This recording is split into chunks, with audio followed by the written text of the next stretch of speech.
to another video from Agni. This one is going to be a bit different from my usual guides and content that I put out, but it is by request, and frankly I'm running out of ideas. So if you have any ideas of what you'd like to be covered, as the majority of what I want to be covered I can't, because we are not an island, or we don't have an active alliance expedition that I could really show the dynamics of fighting in that, or I've had an active SVS in quite a while to where I can show you how to handle PvP day. So if you have any ideas, please place it in the comments below or join our Discord.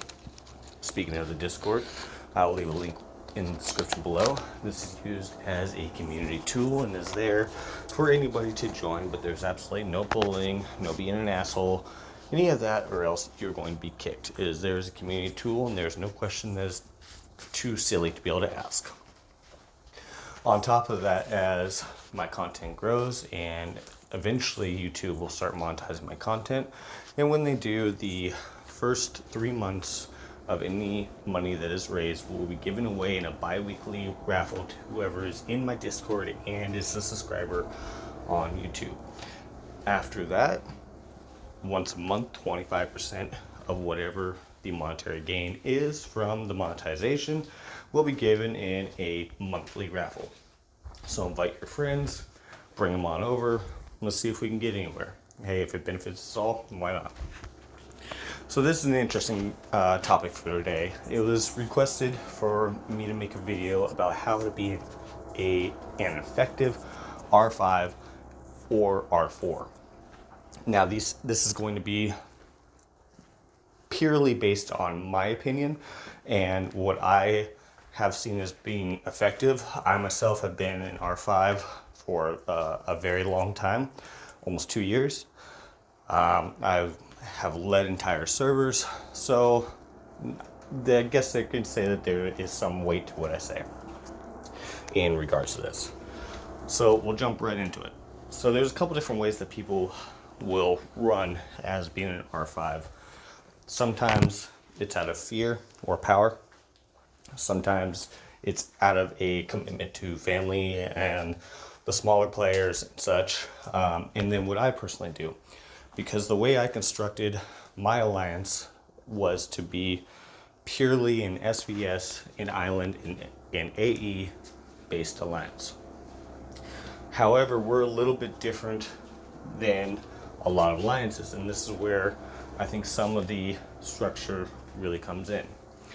For me, the R5 shouldn't be the one that everybody goes to, and that's part of what being an R4 is, because the way that we have constructed our alliance is that the R4, our officers, of course, we decide some of the things that are more split decision and such like that, but the alliance as a whole is the one that makes the general decisions as to where we go with the island or with the future of our alliance, which that helps because then everybody feels like they have a part in the decisions. They don't have to feel like, it's going to be based on their strength or anything like that, although that's a big factor of it, especially when you start getting into island, have to start making cuts, because let's face it, if people are just generally useless and won't listen or anything like that, then it's dragging down the family as a whole. So there's a few different ways to go about it. Some of the way that I've seen alliances run is that they will go to their R4s, and then the R5 is basically the one that will put the message out.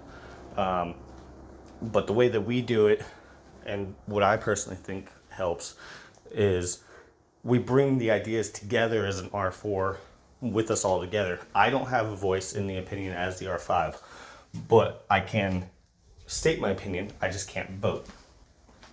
But then it's brought to the people, and the people can vote on it, voice their opinions, whatever, and then it goes out from there.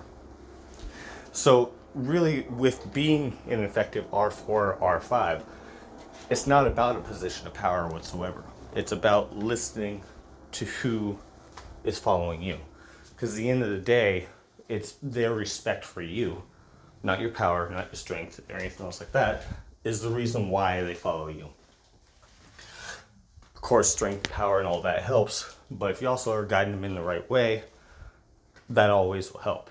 And one of the other things that I can always say is be honest. If you're not honest with who is in your alliance, if you're not honest in everything, keep your word, then they don't have any reason to be loyal to you, and they'll leave. They'll find somebody that is. Now, this helps a lot too as you get further along, because like if you're on island, you have to have a couple shitbirds with you. If they trust what you're asking them to do, then they, without having to have an explanation, then you're able to still navigate on the island without being betrayed by whoever the shitbirds are. That's what happened with us last island. Now, there's a couple things of what not to do, I would say. The one biggest thing is all your R4s and your R5 need to be on the same page at any given time. The R5 shouldn't be able to override the R4s. That's just my personal decision. Some people do it, but I don't think it's a good look.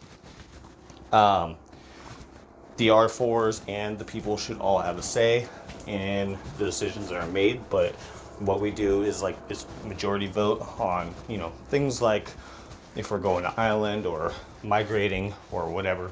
And then like for somebody being a new R4, it has to be a 100% unanimous vote, because as the R5, you don't want somebody that any of your R4s can't work with. That just causes trouble, causes strife.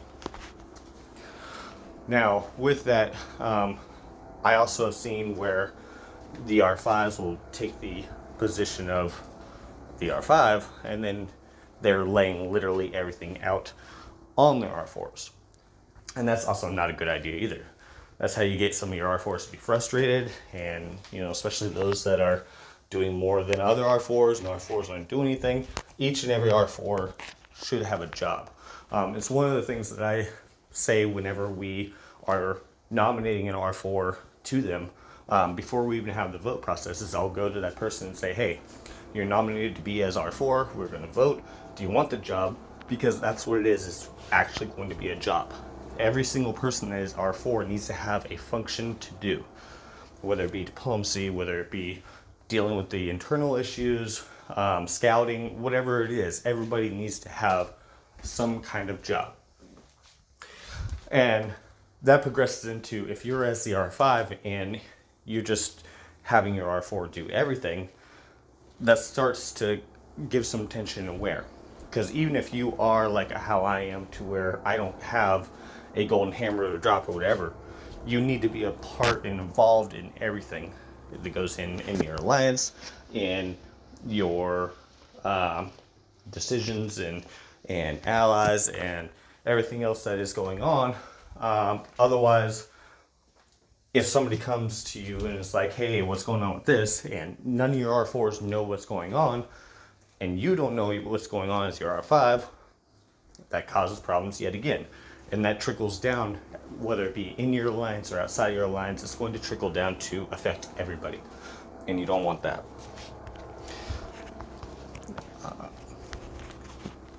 Now, I touched on it before, but about being honest and such. You also don't really want to keep secrets from your people as much as you possibly can. Now, on island, I understand, and I have had to do it before, to where sometimes you have to keep some things away from the rest of the people, especially if you got a lot of people that like to talk. But we'll go into that too, about in the island series, about how to kind of quell that down a little bit to where you're running as a more fluid machine. But all in all, one of the biggest suggestions I can make is that for any alliance, if you keep it well known, whether from people coming in through your convocation or on your server, if you let them know that, you know, you do have rules, you are focused, you are SVS or island focused or whatever, that helps a lot. Because, you know, one of the things we do is we have a rule that there's no doing warzone construction like on gathering days, because everybody should be out going and getting the most amount of points. there shouldn't be any rallies or anything 8 hours prior to a gathering day, so that people are out pre-gathering for points. That makes it so anywhere you are in the world, 8 hours prior before, you can jump on a level 7 tile and, you know, be able to make 16, 18 hours worth of gathering from being on a level 7 tile. And little things like that, but even though people see it as a micromanaging or being mean, it really isn't, because it's used as a tool and an asset to really see who's paying attention, who's willing to follow direction as needed, and et cetera, as you get onto the island itself. Because once you're on the island, there's no turning back. You're stuck with them. And you want people that are going to be active and be able to help. So, anyway, this was a bit of a different video than most that I have done. But I hope you enjoyed it. I hope it helped somebody. And hope you will look out for the next one that will be posted later on today. Also, as a little special side note, which is also another request that I've been neglecting to throw in there, boys and girls alike, this is not a dating website. Quit with the raunchy crap. No chick wants to see your wrinkly wing. Just stop. It's not a dating website. If you're that, you know, having a problem, they got other apps for that you can go pick up pretty much anybody you want. But sometimes, like we had an Alliance expedition last time where it was just, I felt like I had an STD and needed a shower after we left it. Nobody wants to see that. If you do, then, you know, that's you. But that's just a little side note. But anyway, hope you all enjoyed the video, and we'll see you in the next one. Egg out.